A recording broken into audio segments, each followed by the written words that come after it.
Essas cenas que nós estamos vendo todos os domingos, que é a abertura da nossa mensagem, é uma cena do filme Uma Mente Brilhante, com Russell Crowe.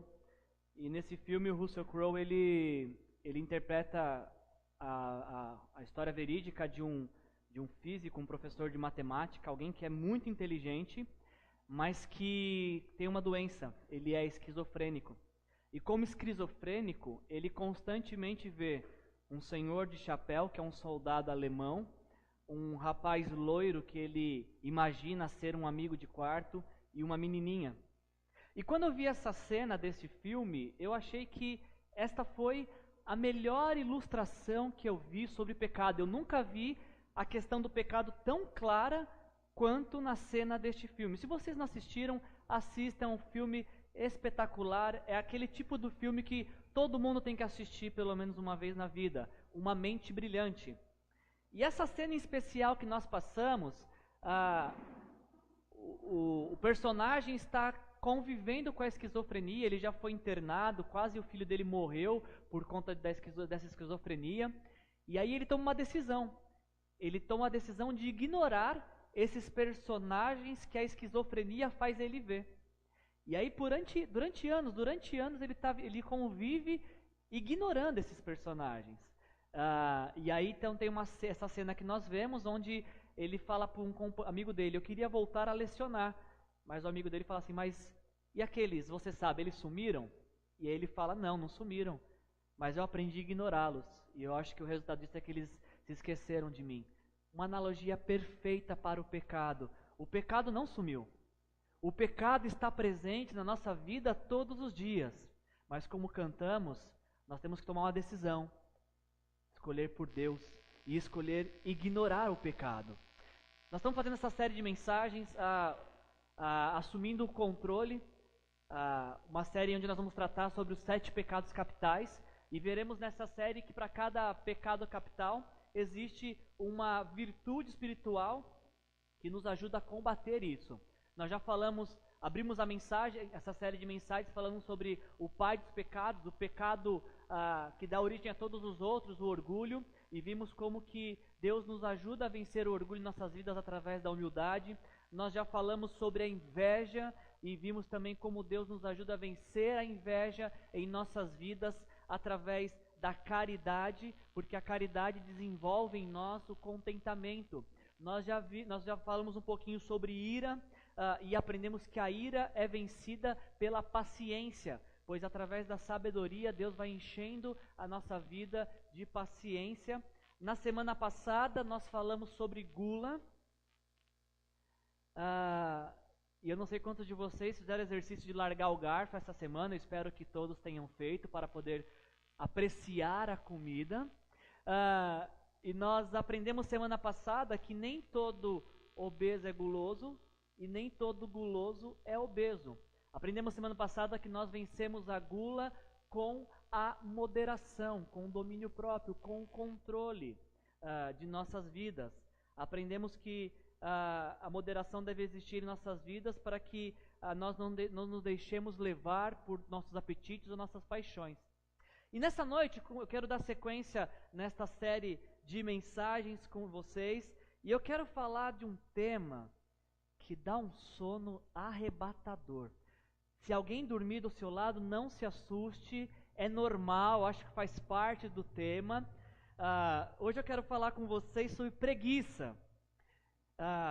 Espero que você tenha dormido depois do almoço hoje, para não dormir durante a mensagem. Mas se precisar dormir durante a mensagem, pode dormir, fica tranquilo.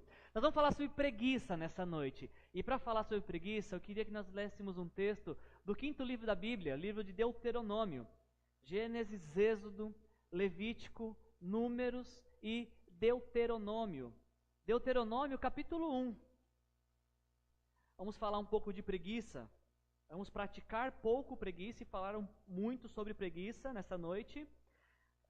E para dar início a essa nossa reflexão desse tema, eu quero ler com vocês o capítulo 1 de Deuteronômio, versículos de 19 a 33. Deuteronômio 1, de 19 a 33. Presta atenção, porque é assim que Deus fala conosco nessa noite em nome de Jesus, através da sua palavra. Depois, quem está falando aqui é o narrador de Deuteronômio, muito provavelmente Moisés. Depois, conforme o Senhor nosso Deus nos tinha ordenado, partimos de Horebe e fomos para a serra dos amorreus, passando por todo aquele imenso e terrível deserto que vocês viram. E assim chegamos a Cades Barneia. Então eu disse: vocês chegaram à serra dos amorreus, a qual o Senhor nosso Deus nos dá. Vejam, o Senhor, o seu Deus, põe diante de vocês essa terra. Entrem na terra e tomem posse dela, conforme o Senhor, o Deus dos seus antepassados, lhes disse. Não tenham medo, nem desanimem. Repitam comigo, por favor. Não tenham medo, nem desanimem. Que essa seja a palavra de Deus nos nossos corações nessa noite. Versículo 22. Vocês todos vieram dizer-me: mandemos alguns homens à nossa frente em missão de reconhecimento da região, para que nos indiquem por qual caminho subiremos e quais cidades iremos. A sugestão me pareceu boa. Por isso escolhi 12 de vocês, um homem de cada tribo. Eles subiram a região montanhosa, chegaram ao vale de Escol, não da cerveja, tá, gente? Aqui é um outro Escol. E o exploraram. Trouxeram alguns frutos da região com o seguinte relato. Olha o relato que eles trouxeram. Essa terra que o Senhor, o nosso Deus, nos dá, é o quê? Terra é boa. A terra é muito boa. Versículo 26. Vocês, contudo, não quiseram ir e se rebelaram contra a ordem do Senhor, o seu Deus. Queixaram-se em suas tendas, dizendo: o Senhor nos odeia, por isso nos trouxe do Egito para nos entregar nas mãos dos amorreus e destruir-nos. Para onde iremos? Nossos compatriotas nos desanimaram quando disseram: o povo é mais forte e mais alto do que nós. As cidades são grandes, com muros que vão até o céu. Vimos ali os Enaquins. Versículo 29. Então lhes disse: não fiquem apavorados, não tenham medo deles. O Senhor, o seu Deus, que está indo à frente de vocês, lutará por vocês. Você pode dizer amém? Diante dos seus próprios olhos, como fez no Egito. Também no deserto, vocês viram como o Senhor, o seu Deus, os carregou, como um pai carrega seu filho, por todo o caminho que percorreram, até chegarem a este lugar. Apesar disso, vocês não confiaram no Senhor, o seu Deus, qual foi à frente de vocês numa coluna de fogo de noite e numa nuvem de dia, procurando lugares para vocês acamparem e mostrando-lhes o caminho que deviam seguir. Até aqui. Nesta noite, nós vamos falar sobre preguiça. Um pecado que dá baita de um sono. Só de falar. Um pecado que, na verdade, não tem muito cara de pecado. Um pecado que geralmente começa segunda-feira de manhã com só mais 5 minutinhos. Só mais 5 minutinhos. O pecado que começa com 5 minutinhos e que acaba atrasando a vida de muita gente. Fatalmente o pecado é o tipo do a preguiça é o pecado que inspirou a frase: por que vamos fazer hoje o que a gente pode fazer amanhã? Nós vivemos em um mundo tão preguiçoso, mas tão preguiçoso, que hoje em dia a maioria dos despertadores, se não todos, eles vêm com a função despertar e soneca. Vocês já perceberam isso? O meu celular, ele deveria ter vindo assim na embalagem: produto especial para preguiçosos, porque ele tem 10 tipos de programação para despertar. Ou seja, você pode colocar para despertar de 5 em 5 minutos e ir apertando a soneca até dizer chega. Só que, antes da gente entrar nesse assunto, é muito importante que eu fale algo que você memorize isso. Quando eu falo para você assim, pense na preguiça, sem dizer o bicho, né? Não estou falando do bicho preguiça. Pense na preguiça, pense em alguém preguiçoso. Qual é a imagem que vem à sua cabeça? Eu imagino que a imagem que vem à sua cabeça é a imagem que vem à minha, de alguém dormindo. Aliás, se você colocar na internet a palavra preguiça, a maioria das fotos, a maioria dos artigos estão relacionados ao sono. E esse é um grande engano da preguiça, porque nós acreditamos que preguiça está ligado a dormir. Deixa eu te falar uma coisa nesta noite. Preguiça necessariamente não está relacionada a dormir ou descansar. Aliás, preguiça não está nem relacionada ao porquê dormimos, porque dormir é uma necessidade física, fisiológica. A preguiça não está relacionada a dormir, mas sim ao porquê dormimos. Não podemos evitar, não podemos deixar de dormir, porque dormir é uma necessidade. A questão a falar sobre preguiça é por que dormimos tanto. Existe uma grande confusão no que diz respeito a esse assunto de preguiça. Inclusive tem até uma história que eu vi ao preparar a mensagem. Eu vi uma história de que um certo dia, um paulista, ele foi trabalhar na Bahia. Parênteses. Alguém saberia me dizer por que baiano tem fama de preguiçoso? Eu não sei dizer o porquê, porque olhando para os baianos que eu conheço, esses de preguiçosos não tem nada. Aliás, são pessoas muito batalhadoras, trabalhadoras e que só param se você amarrar. Então, eu não entendo muito bem por que baiano tem fama de preguiçoso. Se alguém souber, depois me conta. Mas diz a história de que um dia um paulista foi trabalhar na Bahia. Foi designado por sua empresa, chegou na Bahia para trabalhar e lá está o paulista de terno e gravata, como se paulista fosse trabalhador também, vamos lá. Lá está o paulista trabalhando na Bahia de terno e gravata e ele olha assim para o lado e ele vê o baiano numa rede, num sossego, numa tranquilidade. E lá está o paulista trabalhando e o baiano descansando. O paulista trabalhando e o baiano descansando. Até que o paulista fica indignado e fala: viu? Você não sabia que preguiça é pecado? O baiano olha para ele assim e fala: oxente, meu rei, inveja também não é não? Tá certo o baiano. O paulista nem sabia se ele já tinha trabalhado, se estava no dia de folga dele, e só porque está na rede é preguiçoso. Tá certo o baiano. Preguiça é pecado, mas inveja também é pecado. De acordo com um dicionário, a preguiça, o dicionário diz que preguiça é, em primeiro lugar, uma propensão para não trabalhar. Em primeiro lugar, preguiça é uma propensão a não trabalhar. Eu estou muito propenso a não fazer nada hoje. Esse é um aspecto da preguiça. Diz o dicionário também que preguiça é a demora ou a lentidão de agir. Você já falou com alguém esperando uma resposta e a pessoa está ali processando, e você está entrando em desespero, e a pessoa está ali pensando. É um aspecto da preguiça, a demora, a lentidão de agir. A preguiça também é, nos diz o dicionário, o gosto de estar na cama, de se levantar tarde.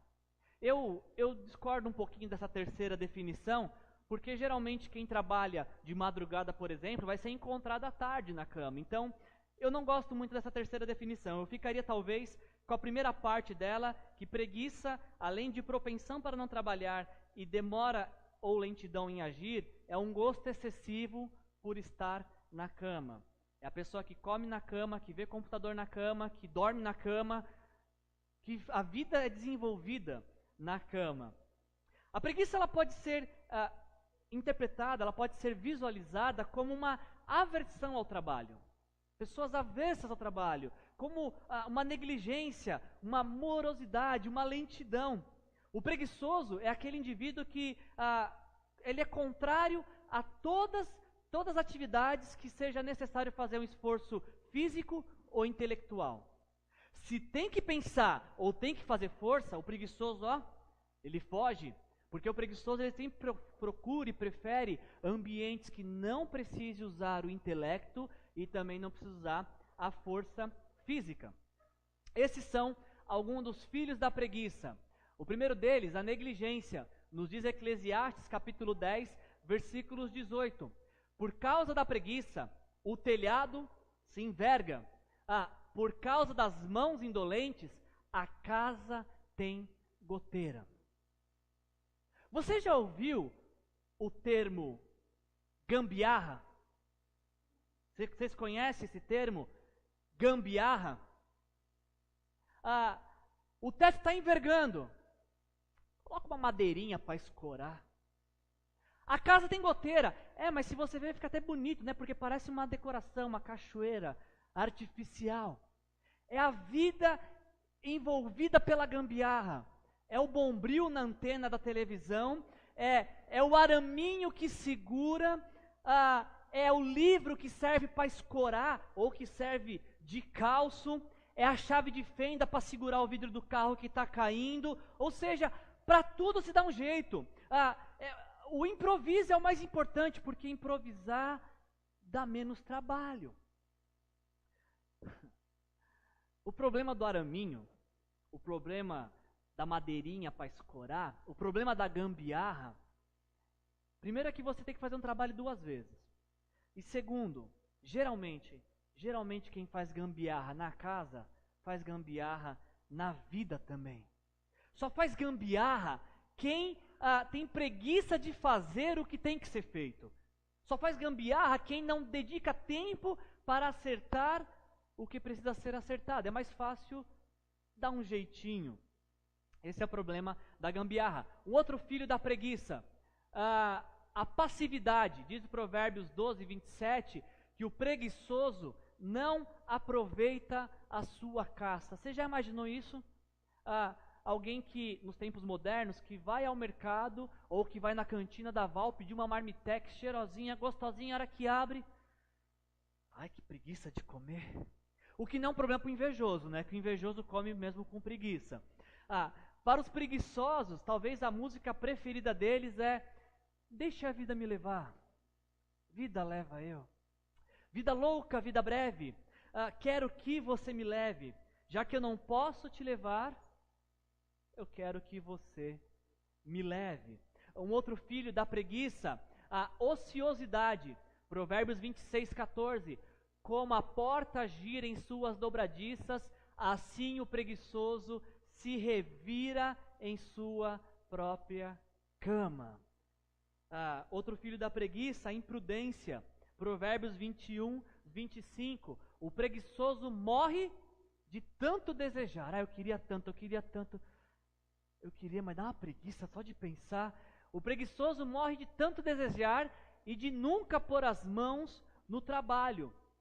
O apóstolo Paulo, ele ainda é mais severo com essa questão de preguiça, porque em 2 Tessalonicenses capítulo 3, versículo 10, ele dá uma orientação muito simples. Ele fala assim: quando nós estávamos com vocês, nós lhes ordenamos isso: quem não quer trabalhar, não coma. Olha o que o apóstolo Paulo está falando. Na igreja de Tessalônica, se tem alguém que não quer trabalhar, que este também não coma. Naquela época, e principalmente na igreja de Tessalônica, os crentes daquela igreja acreditavam que Jesus ia voltar amanhã. Então o seu Manuel da padaria, por exemplo, não abria mais a padaria. Seu Manuel, por que você não abre a padaria? Porque Jesus vai voltar amanhã. Seu Manuel, você não quer abrir a padaria, então você não vai comer também. Ou você come quando Jesus voltar. Paulo falava, se tem alguém que entre vocês que não quer, e veja bem, não é que não pode, não é que está impossibilitado e precisa de ajuda, é alguém que não quer, alguém que recusa trabalho. Se entre vocês tem alguém assim, olha, que esse também não coma. Um outro filho da preguiça, o desleixo, o relaxo. Provérbios 19, 24, o preguiçoso põe a mão no prato e não se dá o trabalho de levá-lo à boca. Olha o nível da preguiça, de não ter o trabalho. Nossa, alguém pode fazer aviãozinho para mim? Porque dá muito trabalho, é muito exercício físico, né? E talvez esse seja o pior de todos os filhos da preguiça, a indiferença. Esse texto eu acho maravilhoso de Provérbios. Provérbios capítulo 6, versículos de 6 a 10, a orientação do sábio que escreveu Provérbios. Observe a formiga, preguiçoso, reflita nos caminhos dela e seja sábio. ela não tem chefe, nem supervisor e nem governante. Imagina o seu trabalho amanhã se você não tivesse nem chefe e nem supervisor, como seria? As formigas não têm chefe, nem supervisor, nem governante, e ainda assim armazena suas provisões no verão e na época da colheita junta o seu alimento. Até quando você vai ficar deitado, preguiçoso? Quando se levantará do seu sono? Tirando uma soneca, cochilando um pouco, cruzando um pouco os braços para descansar. Olha que conselho que o sábio de Provérbios dá. Você que é preguiçoso, olha lá a formiga. Vê se você vê ela parada. Vê se você vê ela sem fazer nada. Ela está sempre carregando alguma coisa. E por isso ela tem com que se alimentar na época do inverno. Se eu pudesse definir preguiça em uma única atitude, eu acho que eu definiria com esse filho da preguiça. Para mim, uma atitude que descreve muito bem a preguiça é essa indiferença. Nós crescemos acreditando que preguiça é dormir demais. Mas a grande questão da preguiça não é o dormir por si só. A grande questão da preguiça é por que dormimos. Tem gente que consegue dormir 5, 6 horas por noite e acorda feliz da vida. E acorda muito disposto. Outros precisam de pelo menos 8 horas de sono. Acho que acabou a bateria.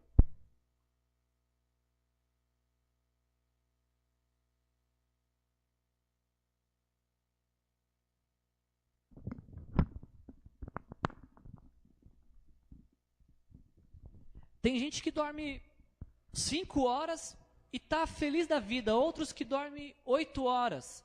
Outros que precisam dormir 12 e ainda assim acordam com a cara toda amassada. Dormir, gente, é uma coisa muito particular de cada um. É lógico, se você vai até o limite das 8, tá, gente? Quem dorme 12 horas por dia perdeu metade da vida dormindo. Tem gente que reage muito bem. Dormiu 6 horas, está pronto para toda a obra. E outros que precisam de um pouquinho mais de hora.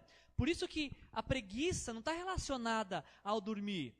O pecado da preguiça, ele está relacionado à rejeição da vida. A rejeitar a vida. A preguiça, ela é pecado porque o preguiçoso, ele abre mão de viver de uma forma intensa e de uma forma apaixonada. Quem não vive de forma intensa e apaixonada, tendo condições de viver intensamente e apaixonadamente, esse já foi completamente infectado pela preguiça. A preguiça, ela é o pecado de quem desiste antes de lutar. A preguiça, ela é o pecado de quem desiste simplesmente porque é muito difícil. De quem desiste de fazer na expectativa de que o outro faça. Eu vou ficar aqui quietinho porque se eu deixar acumulando, alguma hora alguém faz. A isso nós chamamos de procrastinação. Você já tinha ouvido essa palavra? Procrastinação. Procrastinar não é palavrão, tá, gente? É o efeito de deixar para depois. Procrastinar significa adiar, alongar, deixar para depois o que você pode fazer para muito mais depois. A preguiça, ela é o pecado de quem admite a derrota sem ter lutado. De quem recusa a vitória pensando no esforço que vai dar chegar à linha de chegada.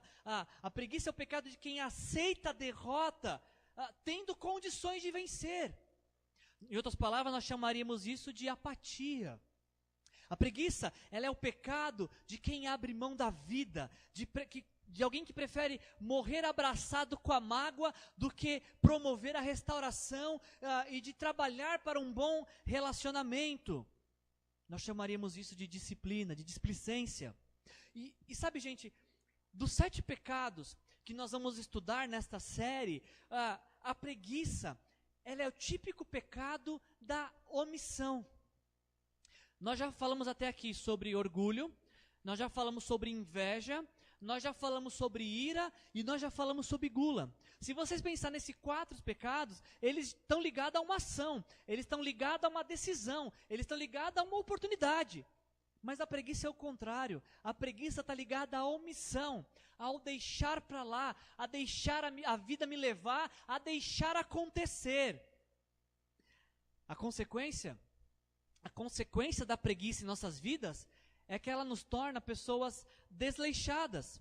Ela nos torna pessoas relaxadas. Eu vou falar uma coisa para vocês aqui. Eu espero que vocês não fiquem escandalizados. Vocês sabiam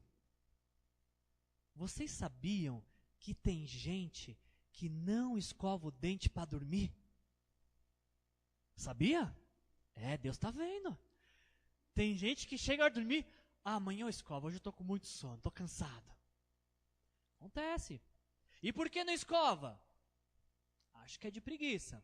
Você sabia, estou contando os podres aqui de algumas pessoas, você sabia que tem gente que não toma banho quando está muito frio? Tem. E tem bastante. É só você olhar no Facebook na época de inverno, hoje WO no banho. Tá muito frio para tomar banho. Tá tão frio que até a água congelou. Tem gente que não toma banho quando faz frio. Talvez você conheça alguém. E por que não toma? Preguiça. Preguiça, mesmo que tem que entrar correndo e sair. Preguiça. Quando eu tinha 16 anos, deixa eu contar uma história para vocês. Quando eu tinha 16 anos, eu não sei se corria na minha veia sangue ou sonífero. Eu tinha um sono, gente, que era impressionante. Lá pelos meus 16 anos, eu acho que eu estava no meu terceiro, no meu quarto emprego. O que eu fazia? Época de inverno, eu tomava banho, tá? Mas o que eu fazia? Eu ia dormir com a roupa que eu ia trabalhar. Eu sei, vocês nunca fizeram isso, foi só eu que fiz isso, né? Pois é, eu ia. O que eu fazia? Eu me aprontava, então eu tomava banho, aí eu pegava, vestia a calça, colocava a meia por cima da calça para não pegar frio na canela durante a noite, colocava a camiseta de trabalho, que eu sabia que ia amassar, mas como eu ia colocar uma blusa de frio por cima, ninguém ia perceber que ela estava amassada, e dormia. Por quê? Porque quando eu ia acordar, eu precisava de 3 minutos. Tocou o despertador, levanto, escova o dente, pente o cabelo e trabalho. E se o sono fosse muito, não escovava o dente, só penteava o cabelo. E aconteceu um desses dias de inverno. Dormi com a roupa que eu ia trabalhar, levantei, escovei o dente, penteei o cabelo e fui trabalhar. Saí da minha casa, fui pegar a condução, peguei o ônibus e eu percebi que algumas pessoas estavam olhando para mim. Mas até aí, nada além, né? Todo mundo olha para todo mundo na condução.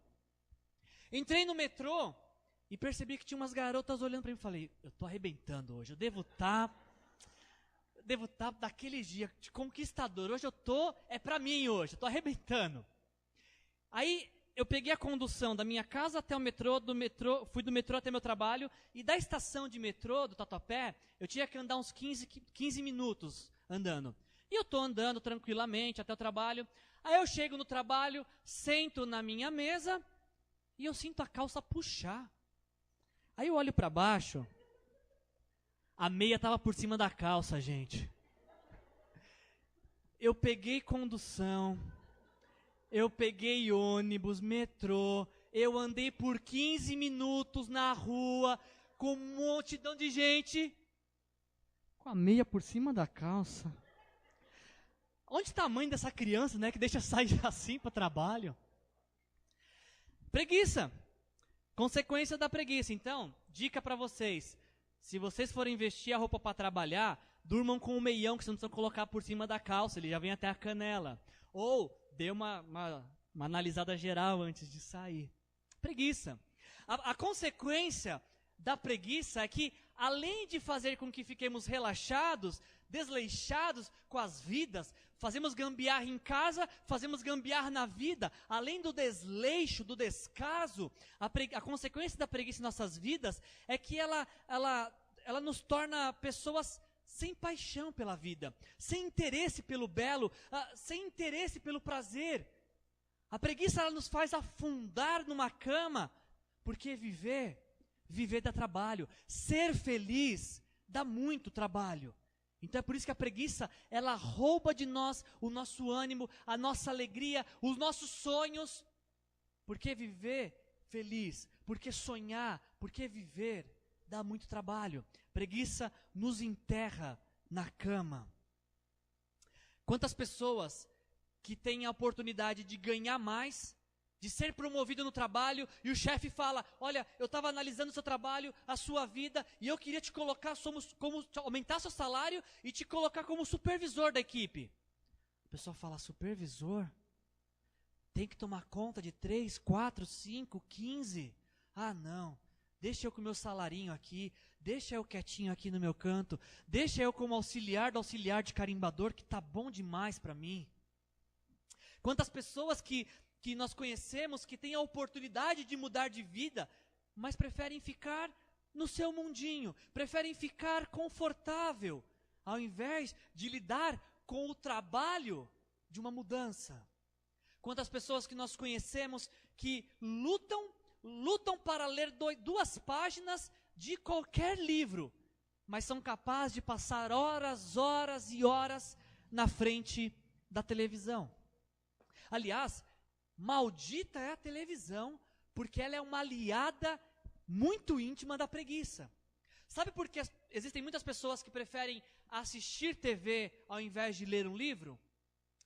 Porque para a televisão você não precisa pensar. É como nós falamos naquela pregação de homens, lembra? É só você sentar, entrar na caixa do nada e ficar como alguém que teve uma morte cerebral. Ali no estado vegetativo. E se alguém muda de canal? Tô vendo, tô assistindo. Porque pensar dá trabalho. Pensar exige esforço. Ver televisão é mais fácil. Ver televisão não precisa fazer nada. Nesse sábado, ontem, as mulheres da nossa igreja, elas encerraram o estudo do livro Um Mês para Viver. E teve uma frase que eu li no último capítulo que marcou muito minha vida e que eu acho que tem tudo a ver com o que nós estamos falando. O autor do livro de Um Mês para Viver, falando sobre essa questão da paixão na vida, ele diz assim, nada realmente grande acontece sem paixão. A força motriz por trás de toda obra de arte, de toda música comovente, de toda obra literária importante, todo drama poderoso, toda arquitetura surpreendente, é a paixão.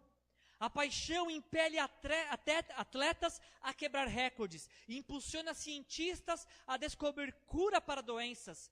A paixão, ela nos leva a compartilhar o amor de Deus de maneiras criativas e inovadoras com aqueles que estão ao nosso redor. A paixão dá vida à vida. Eu gostei muito dessa frase. A paixão, ela dá vida à vida. E é por isso, e eu concordo com o autor desse livro, é por isso que Deus deseja que vivamos de maneira apaixonada. Sabe qual que é o maior mal da preguiça? É que a preguiça, por conta da preguiça, ela faz com que nós passemos a morrer lentamente. O maior mal que a preguiça pode nos causar é que ela nos mata antes de morrermos. Tem pessoas que, quando a morte chegar, vão encontrar pessoas superativas que aproveitaram o máximo da vida. Em contrapartida, tem outras pessoas que, quando a morte chegar, a pessoa vai falar, nossa, você demorou, hein? Eu estou morrendo aqui há anos, você não vem me buscar? Gravem essa frase aqui. Tem gente que morre vivendo. Tem pessoas que aproveitam o máximo da vida, que vivem de forma intensa, apaixonada. Tais pessoas morrem vivendo. Em contrapartida, existem pessoas que abdicaram da vida, abdicaram do trabalho de viver e por isso vivem morrendo. Tem pessoas que morrem vivendo, outros que vivem morrendo. Quem é você? Como é que você vive? Você morre vivendo, cada dia você aproveita o máximo da sua vida, ou você vive morrendo? Cada dia é uma derrota a mais, cada dia é um murmúrio a mais, é um lamentar a mais. Sabe, gente, esse foi o grande problema do texto, do povo que nós lemos no texto de Deuteronômio, capítulo 1. Eles começaram a morrer diariamente. Eles passaram a viver morrendo, viver lamentando pela vida. Esse é o grande problema.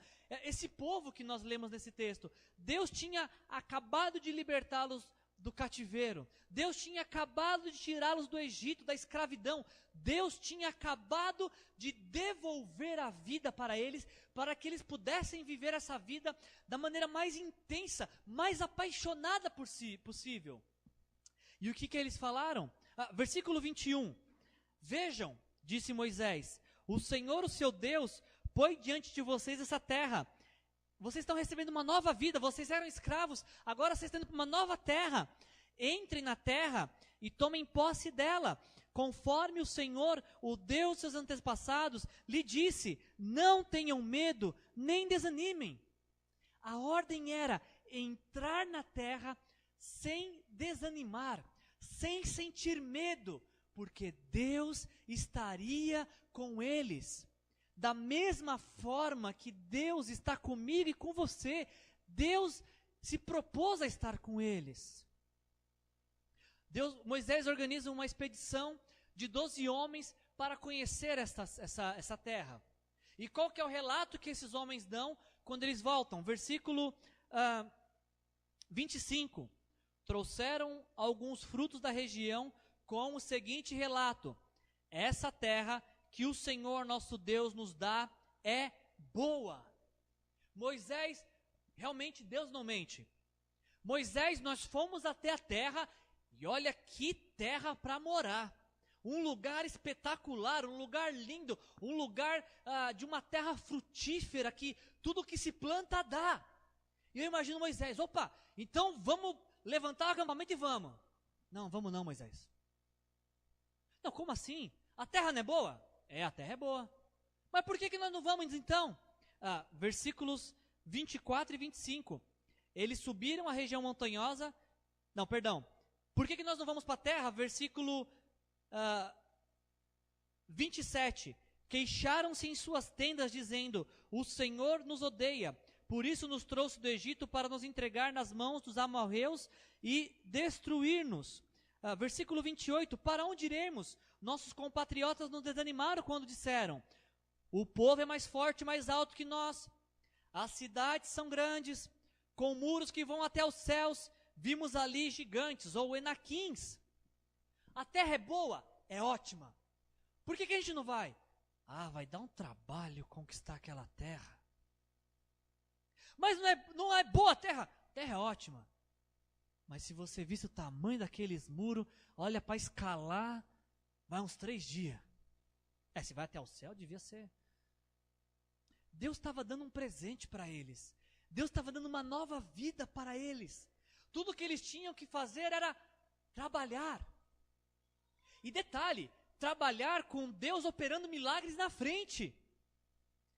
A terra é boa, Deus, mas se tem que receber essa terra, se tem que receber esse milagre, se tem que receber essa bênção com esforço, procura outro Deus. Eu acho que nós vamos voltar para o Egito, porque lá nós éramos escravos, mas pelo menos não tínhamos tanto trabalho assim. Aliás, trabalhávamos como escravo, mas dava menos trabalho ser escravo do que ser livre. Sabe o que é interessante, gente? É que isso não é uma prerrogativa desse povo. Eu li esse texto e fiquei pensando quantas vezes nós também não agimos da mesma forma. Deus tem promessas, como cantamos, inumeráveis para nossas vidas. Deus coloca diante de nós grandes sonhos, grandes objetivos, e nós falamos: Deus, realmente, olha, se tudo isso acontecesse na minha vida, ia ser lindo. Mas vai dar muito trabalho, Deus, então eu prefiro ficar aqui do jeito que eu estou. Sabe, gente, meu coração se encheu de temor quando eu preparei essa mensagem essa semana, porque parece-me que a preguiça, ela é muito sutil. Ela entra em nossas vidas de forma desapercebida e despretensiosa. Sabe, a preguiça, ela entra em nossas vidas disfarçada de uma necessidade fisiológica. A preguiça, ela entra na nossa vida, fingindo a gente acreditar que precisamos descansar mais do que temos descansado. E aí, a preguiça, ela começa a destilar o seu veneno em nossas vidas, a apatia, a tristeza, a mornidão, a indiferença. Quando nós nos damos conta, a preguiça toma conta da nossa vida por inteiro. Precisamos vigiar, precisamos ter cuidado para não sermos infectados com a preguiça. Será que algum de nós aqui está infectado com esse vírus? Será que a preguiça faz parte da minha vida e da sua vida? Vamos para o teste. Vamos para o teste da preguiça, para ver se a preguiça faz parte das nossas vidas. Vocês estão preparados? Está todo mundo pronto para mais um teste?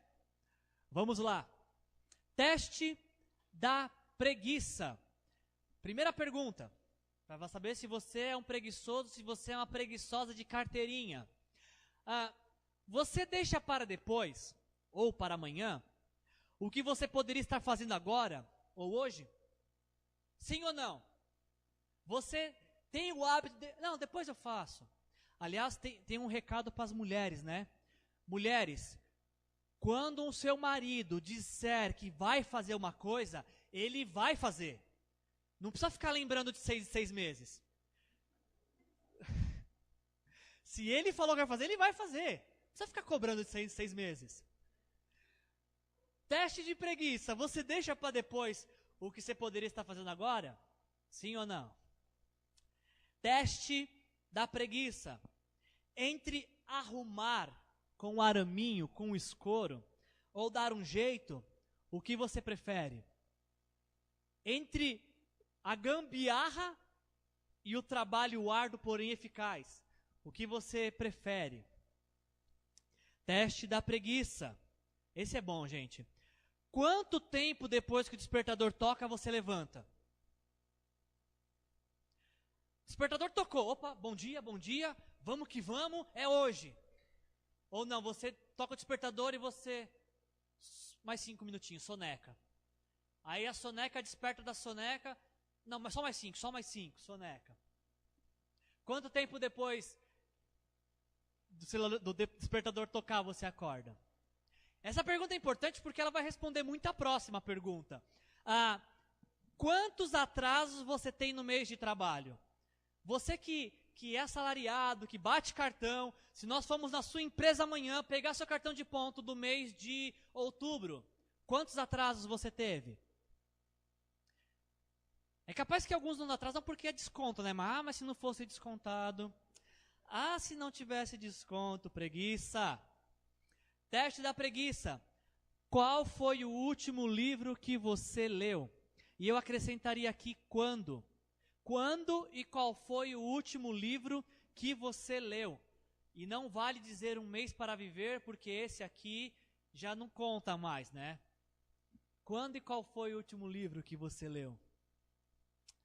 E uma última pergunta para medir o nível de sonífero no nosso sangue, o nível de preguiça. O que você tem feito com os dons e talentos que Deus te deu? Deus te dotou com a vida, Deus te dotou com saúde, Deus te dotou com talentos e dons espirituais. O que você tem feito com a vida que Deus te deu?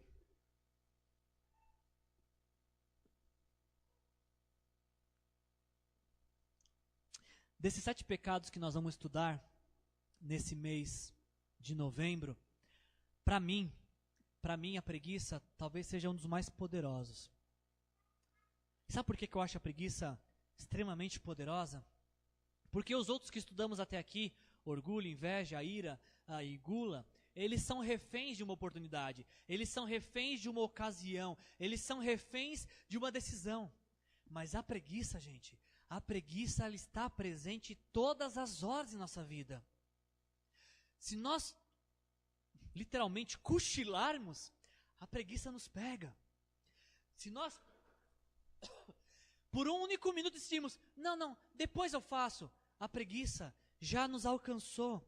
Por isso que para mim a preguiça é o mais perigoso de todos os pecados, porque a toda hora, desde a hora que levantamos, vamos ter que decidir se vamos ceder à preguiça, se vamos rejeitar a vida, se vamos procrastinar, se vamos adiar, se vamos prolongar, se vamos deixar para depois. Todo momento a gente tem que tomar essas decisões. Todo momento nós precisamos lutar contra a preguiça.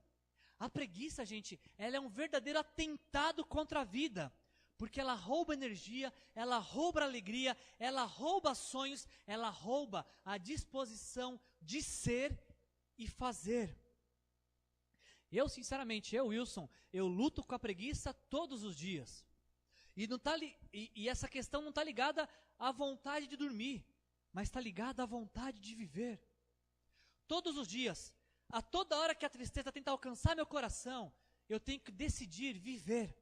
Eu tenho que decidir me alegrar naquilo que Deus me deu e naquilo que Deus pode fazer na minha vida. A preguiça não pode me vencer. A tristeza não pode ser maior do que a alegria que Deus pode me proporcionar. Essa é a pior notícia que eu poderia dar para você nesta noite.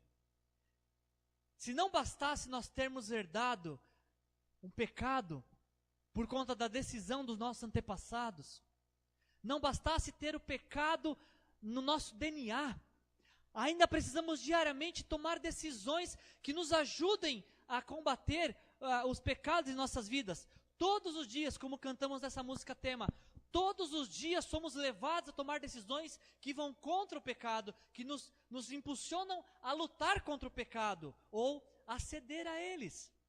A má notícia é essa: você vai conviver com o pecado todos os dias. Eu, toda hora, todos os dias que eu abrir meus olhos, irei conviver com o pecado. Essa é a má notícia. Mas sabe qual que é a boa notícia? Sabe qual que é a melhor notícia? É que Jesus morreu pelos meus e pelos seus pecados. O pecado tenta nos vencer, mas Jesus morreu por esses pecados que tentam nos vencer. Jesus morreu para que nós não fôssemos mais preguiçosos. Jesus morreu para que no lugar da preguiça tivéssemos a vida de Deus em nós, para que pudéssemos vencer todo tipo de tentação, inclusive os 5 minutinhos, inclusive a soneca. Nós não precisamos mais viver entregues à tristeza, viver entregues à apatia, vivermos entregue à mornidão. Não precisamos mais morrer um pouquinho a cada dia, porque Jesus é aquele que nos livra de toda a preguiça, que nos dá uma nova perspectiva de vida.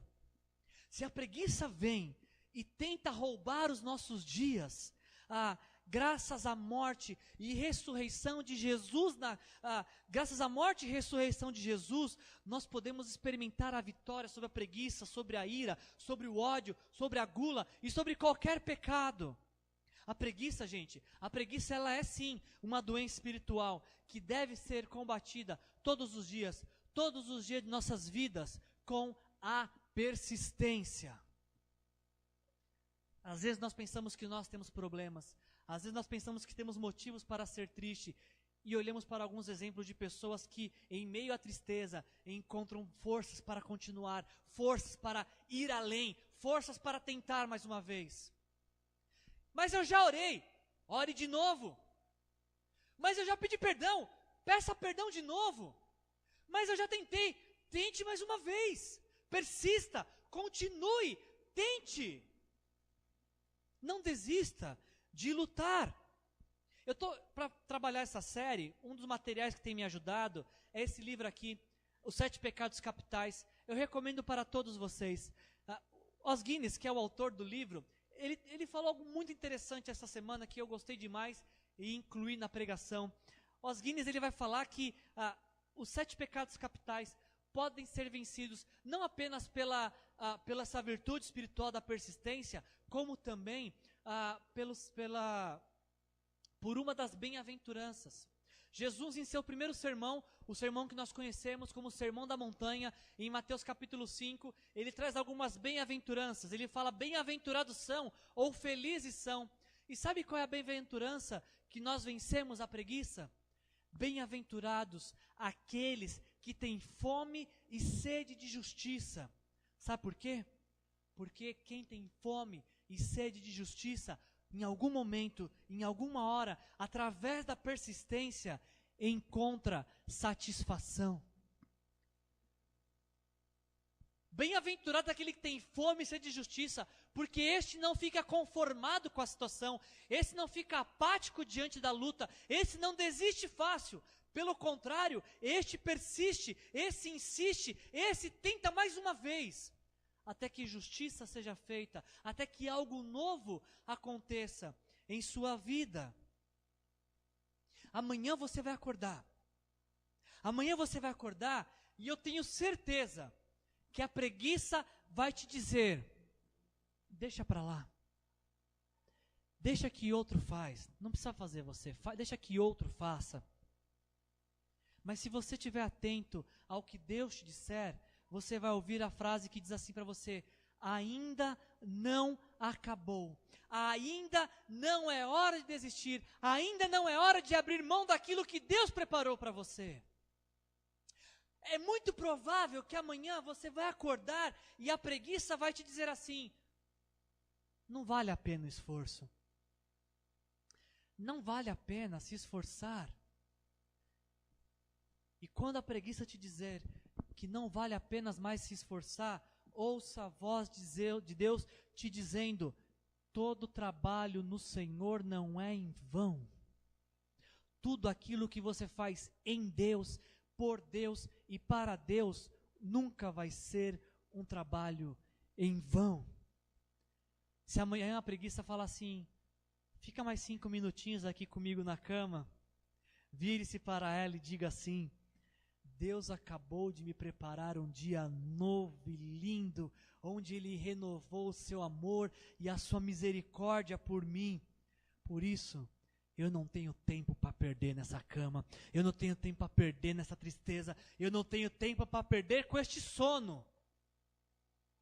Porque Deus preparou algo lindo para mim neste dia. Eu quero te fazer um convite nesta noite. Eu quero te fazer um convite para que nessa noite você possa fazer das palavras do apóstolo Paulo as suas palavras também. O apóstolo Paulo, ele fala em Gálatas capítulo 2, versículo 20: fui crucificado com Cristo, assim já não sou eu quem vivo, Cristo vive em mim. E a vida que agora eu vivo na carne, eu vivo pela fé no Filho de Deus que me amou e se entregou por mim. Eu te convido nesta noite a abrir mão da preguiça, a deixar de lado a preguiça e falar com o apóstolo Paulo: Cristo, viva em mim, que a minha vida seja a tua vida, que a vida que eu vivo hoje, que a vida que eu vou viver amanhã ao acordar, já não seja mais a vida que eu vivo. Eu quero viver a tua vida, Jesus, viver pela fé nesse Jesus que morreu por mim. Que esse seja a minha decisão e a sua decisão de lutar contra a preguiça e de viver com toda a intencionalidade, com toda a intensidade e com toda a paixão aquilo que Deus preparou para nós. Amém? Amém.